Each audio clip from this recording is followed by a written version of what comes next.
Hello and welcome back for another video. This is actually my second attempt at this. I recorded this whole thing earlier and it turns out my microphone was a little bit glitched, so I had a 20-minute recording of me talking with no volume. So yeah, I'm going to try and run through this pretty quickly and go through my quick 2023 preseason F2 predictions. So this is just based off of a simple guesstimations combined with, I did look at the F2 testing times a little bit and did take that into account. Not majorly, but enough to at least shuffle a couple people around, like maybe a few spots. Nothing major though. I'm not like deciding on like a Charoux's car coming in first because they had that one good time in the one session or something like that. But anyways, let's get going with this. I'm gonna start at the back, move to the top like I would do, well, like most would do for these videos. And yeah, let's start with P22. Oh, and I know there's going to be like probably closer to at least like 25, 26, 27 drivers by the end of the year, but I'm going to theorize as if the 22 drivers currently slated are going to do the whole year. So let's go with that. Starting in P22, I have... There we go. I got Brad Benavinas. I don't think he should be in F2 this year, plain and simple. He did not have a good year in F3. Granted, he might have been the best Carlin driver in F3 last year, but it was just a very non-competitive year. I think he could have benefited from another year in F3 at least, with like a better team per se. Granted, gotta say, he's got the best looking car on the grid this year. I might have him down at the bottom for this, but oh, that car is just absolutely beautiful. I love that bronze coloring on PHM that they have. Yeah, moving on. P21, I put Juan Manuel Correa. I know he's a very, very, very popular driver, but I don't think he should have even been in F2 in 2019 to begin with. He didn't have the results in F3 the second time around. It has to just be a money move. VAR just needs a little bit of financial, and it made sense. I can't really blame him for wanting to move up and try it again, but I don't imagine this is going to be a very successful run either for him. Yeah, I'm sorry. I feel bad. It's a great story that he's had, but as far as actual quality of racing goes, it's just never been there for the high-end junior levels. P20, I put Emery Cordium. I think he's going to have a very, very similar season to last, where it's just inconsistent, potentially crash happy like he was at the beginning of last year. And Virtuosi seems to have moved to like a one-car system where they're just going to be really, really focused on doing, and just whatever happens with Cordial is whatever happens. And moving on. In P19, I put Roy and Asani. Why are you still in F2? Oh, like, I get it. It's because you have the money. You want to have the success. But you've even been dropped by Williams this year. Like, I see that's on the little patch of the press photo that they did. But I think since then, they've dropped him. At least when I looked up the Williams Junior Driver Academy, he wasn't listed. Like, so, if anything, he's going to be even worse this year. Because if in the past few seasons, where he... Granted, I'll give him credit where credit's due. Every now and then, in qualifying or something like that, he'd have an amazing lap, but just would always struggle in the race. It's not going to get better if he's no longer part of a junior academy, no longer getting access to what pretty much about half of the F2 grid are, and getting that like consistent simulation testing through the week. It's going to be a very, very tough season for Asani, and I don't get why he's still racing in F2, to be plain and simple. That's so rude. I feel bad. Moving on. P18, I put Clement Novalac. Now, I actually do rate Novalac pretty highly. Last year was not a great year for him, but like I still remember the year before in F3, he had an awesome season. And the only reason I rate him down this low is because I just do not have a high opinion of Trident, at least not in Formula 2. They're great in Formula 3, but in Formula 2, they've just kind of always been, I know Versure had every now and then a good result for them last week, but I think Versure is a little bit of a different level driver compared to someone like Novalac. And we'll have to see what happens. Of course, I could be absolutely dead wrong about this. This is probably the team I'm least confident in as far as my guessing. It's like I've got him and both his teammate Roman Stynek. I've got them both pretty low, but I could be completely dead wrong, and they could be in top 10 drivers. I might be just way off base. And so yeah, Roman Stynek, very, very good driver, very young driver. I do rate him highly. I know I have him above Novalac in this case, but I don't know if I would. They could probably flip-flop in all reality. It doesn't really make too much of a difference. The only reason they're really down here is because they're driving for Trident, who I just don't rate them highly in F2. And same goes for basically a couple of the next teams that I have in here. You'll see they're kind of stuck together in teams a little bit. So in P16, I've got Kush Singh, another driver who has absolutely no business being in F2. Had to have bought his way into that Campos seat, but I rate Campos a little bit higher than a team like Trident or something like that, for example. I think he's going to have decent results, him and Balshan, simply because I just think Campos is one of those teams that always like punches above their weight kind of thing. And yeah, but overall, I don't think he should have been in F2 to begin with. So I won't be surprised if I think I originally had Kush Singh somewhere around 20 or 21st. That could really be interchangeable, but he did have himself a really good testing with Campos, so that's why I'm kind of expecting Campos to maybe do a little bit better than expected. Not great, but just a little better than expected. P15, I put Jack Crawford. So yeah, this was another one of those teams similar to Trident, where they've had some success in the past, but last year they had two great veterans in Yuri Vips and Marcus Armstrong, and they were still kind of only really a mid-level team at best. Now coming in with two rookies, I don't think High Tech's going to be as strong as they were, and that's not really the driver's fault, but I just see Jack Crawford probably being like mid to mid back of the midfield kind of thing. He'll probably every now and then get good results, of course, due to reverse grids and all that kind of stuff. But yeah, P15 for Jack Crawford. In P14, I put the other campus driver, Ralph Balshan. Now, when he's on his day, yeah, he can be competing for podiums and everything like that. But it's just one of those drivers. He's always just been a good benchmark. He's never been consistently great. Sometimes he's near the back. He's just kind of there, floats in the middle. He's a good benchmark driver for a lot of people. But similar to Asani, it's like, you've been in this sport for how many years? When are you going to move on? You're just spending so much money to stay there. I don't really see the point, because it's never going to happen in Formula One. Like, not even as a reserve role. I just cannot see it ever happening, even if he wins the championship. Like, teams would look at it like, wait, he's been there, what, like 5-6 years or something stupid like that? I wouldn't even take consideration to that if the guy who finishes second has only been there for like 2 years. Sorry, that just feels so mean and negative and pessimistic, but I like to think I'm a realist. So, moving on to P13. I put Isaac Hajar. I rate Hajar very, very, very highly. I think he was definitely like top 3, top 4 drivers of last year. I can't remember where he finished in the standings, but I rated him very highly in my like personal power rankings. I never published those ones, but I did come up with a list. But yeah, Hajar is way, way, way up there for me. I just think the fact that he's in High Tech, they're just kind of taking a step down right now. I see him basically from P13 onwards. I can see any of these drivers ultimately getting a win through the season. Like, there's going to be lots of podiums, reverse grids, sprint races, feature races, all that, etc., etc. I can honestly see anyone from P13 up getting a win and being competitive. It's just going to be so tight, so competitive as it always is in the junior formulas. It's going to be exciting to watch. Moving on to P12, I put Frederick Veste. Now, I know before last season, it would have been pretty obvious that Prema was always the top team, if at worst, top 2 team. I think last year they kind of got really exposed.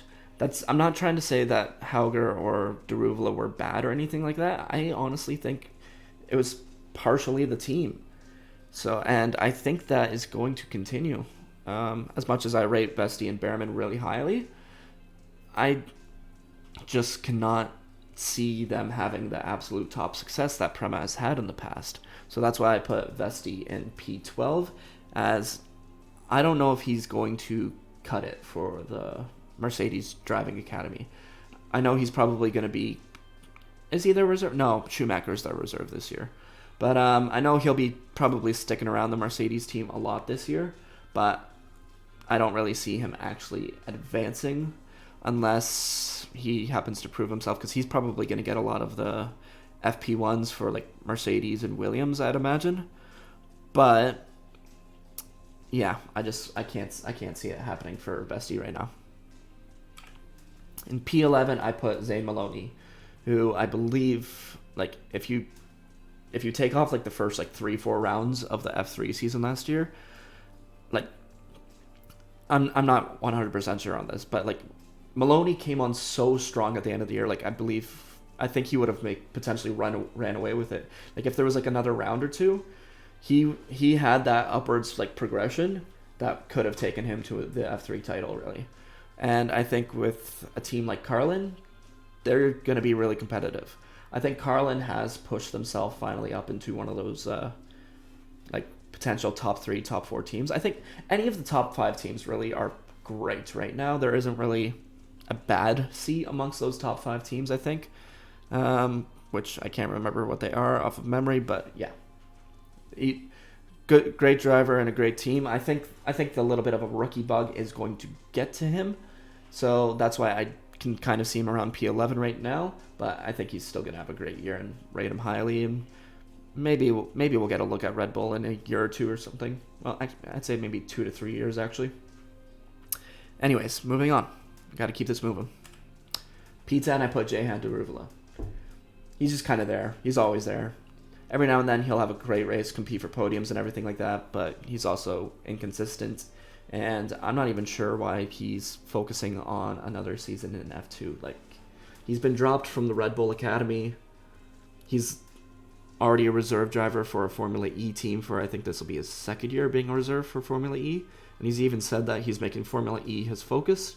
So the only real reason I can see why he's in Formula 2 is just so he's not taking a year off, which I can kind of understand that, but at this point, if you're not getting a look in Formula 1, I feel like it probably would be good to just try out something a little more similar to Formula E, like go do like a DTM or something like that, like actual sports car driving that uses like something like tires and times more similar to Formula E and street races.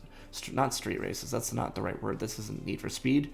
But yeah, I don't think Formula 2 is the right choice for Jahan, even if he is prepping for Formula E. Yeah. Alright, so that was a lot of talking in a very short time. I'm currently sick, if you can't hear it on my voice a little bit. So I just needed a drink of water and to stop for a minute or something like that before I can move on to P9. Which I'm still feeling it. Oh, okay. In P9, I put Arthur Leclair. I think Dams is really taking a little bit of a step up, and I think, like, especially looking at Ayumu Owasso, who was rated pretty poorly the season before. I don't know if that's just purely on Owasso or Dams, but I think Dams at least had a part of it. I think they're a really good team who have had success in the past, looking at like Albon and Latifi came from Dams. They had another driver who came from Dams who was really good. I can't remember who though at this specific moment. I want to say Markelov was really competitive, but I don't think that's accurate. I'm not 100% sure. But yeah, I think given the success of Owasso and taking out Nisana and throwing in Arthur Leclair, I think they're going to be a much more competitive team for do they call it constructors in F2? Yeah, I'll call it the constructors. I think Dams is going to be a lot more competitive, and I put Arthur Leclair in P9 for this round. P8, I put his teammate Ayumu Owasso. I know he was, I think, like a top 6 driver last year. I want to say he finished 5th or 6th in the standings. But I still don't see, like, I need to see that performance from him consistently. And I still don't rate Dams as being an absolute top team. So I don't think he's going to be contending for a championship or anything like that. Anyone in this, like I said earlier, with anyone from P13 up is going to be competing for wins. It's going to be a very, very competitive season at the front, in my opinion.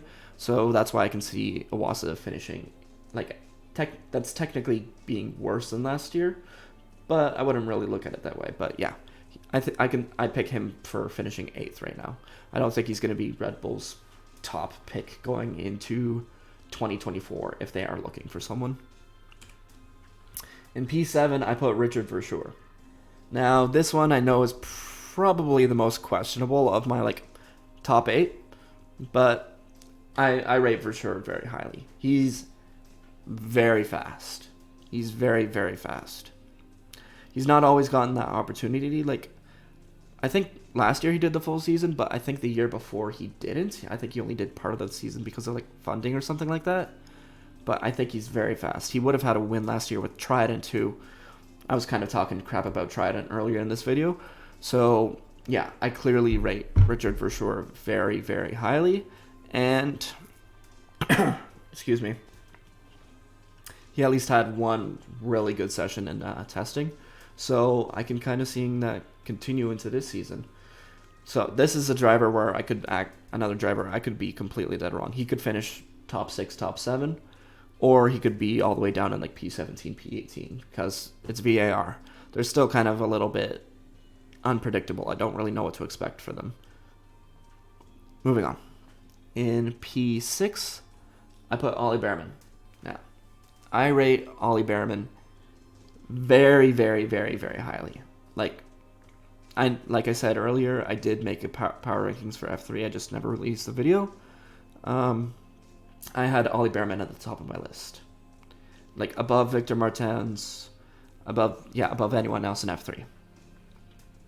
So I think him moving up and staying within Prema, who have been a top team in the past, I think he's going to have a ton of success.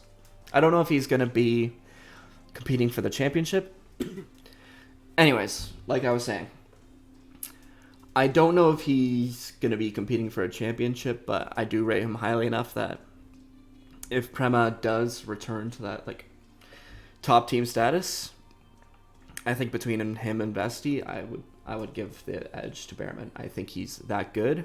I think he could be in Formula 1 within the next year or two, even though he's very, very, very young. I can see him going to a team like Haas, for example. Since they have their Ferrari links, it's definitely possible within the next year or two. Moving on to P5, I put Victor Martens. Now, I know I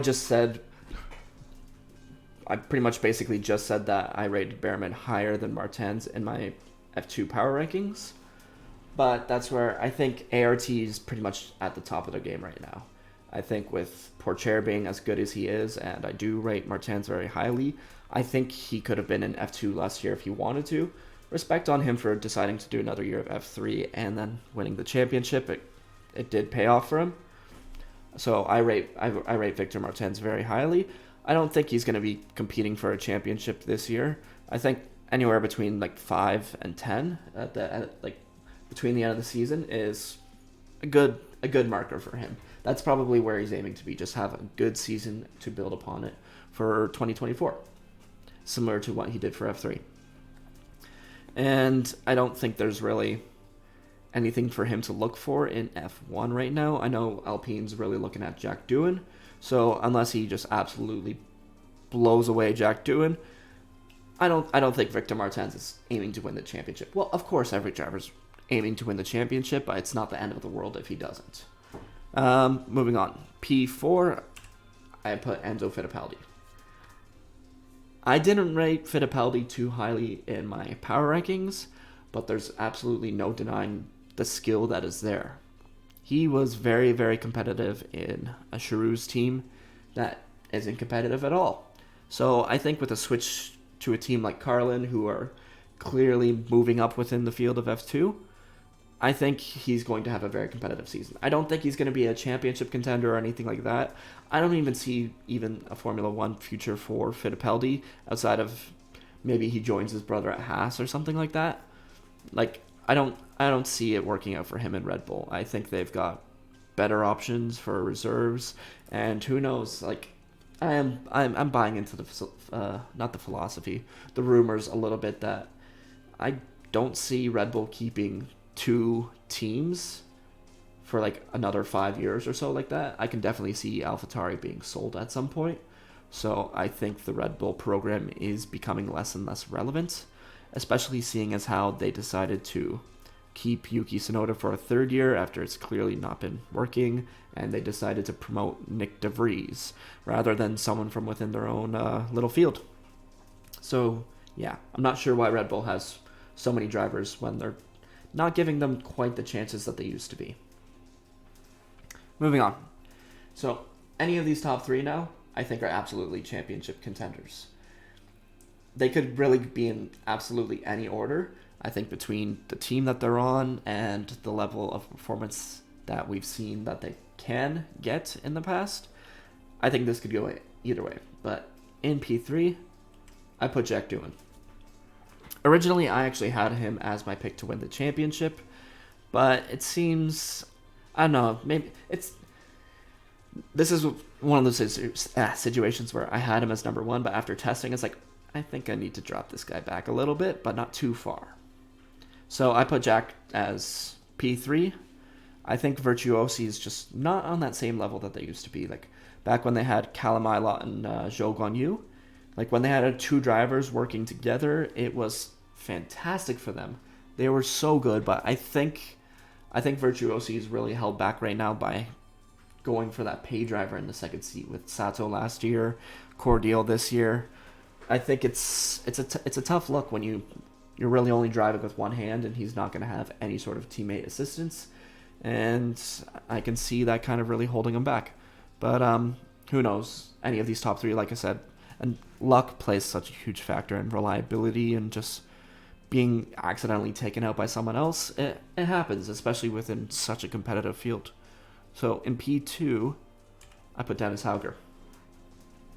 I know this lines up the pretty obvious choice for P1, but MP looks to be on another level. Like, I know Drogovic was awesome last year, and I don't think that's 100% on Drogovic. Not to take anything away from him. I've always thought he's a great driver, a very competitive driver. Like, I want to say in 2020, I remember watching him thinking he could have challenged for the 2021 championship. But yeah, so I think MP has just really extremely stepped up their game. So I think Hauger going to another very competitive team for his second year, I'm curious to see. He could compete for the championship. I don't think he's going to have the same level of success that he did in his F3 championship year, but I can see him being competitive, and especially if MP is on the track that they have for the last couple of years, it'll be very exciting to watch him, in my opinion. And that leaves only one driver for P1, and I don't think it's going to come to anyone's shock that I've picked Teo Porcher for P1. I mean, I have him on my F1 manager team, and there's just absolutely no denying that the expectations for him are basically win or bust. Like, I know he has the reserve role for Alfa Romeo this year, and they're potentially maybe going to look at him for next year for really either of Bottas or Zhou's seat. But yeah, I think it's absolutely championship is the expectations for Porcher.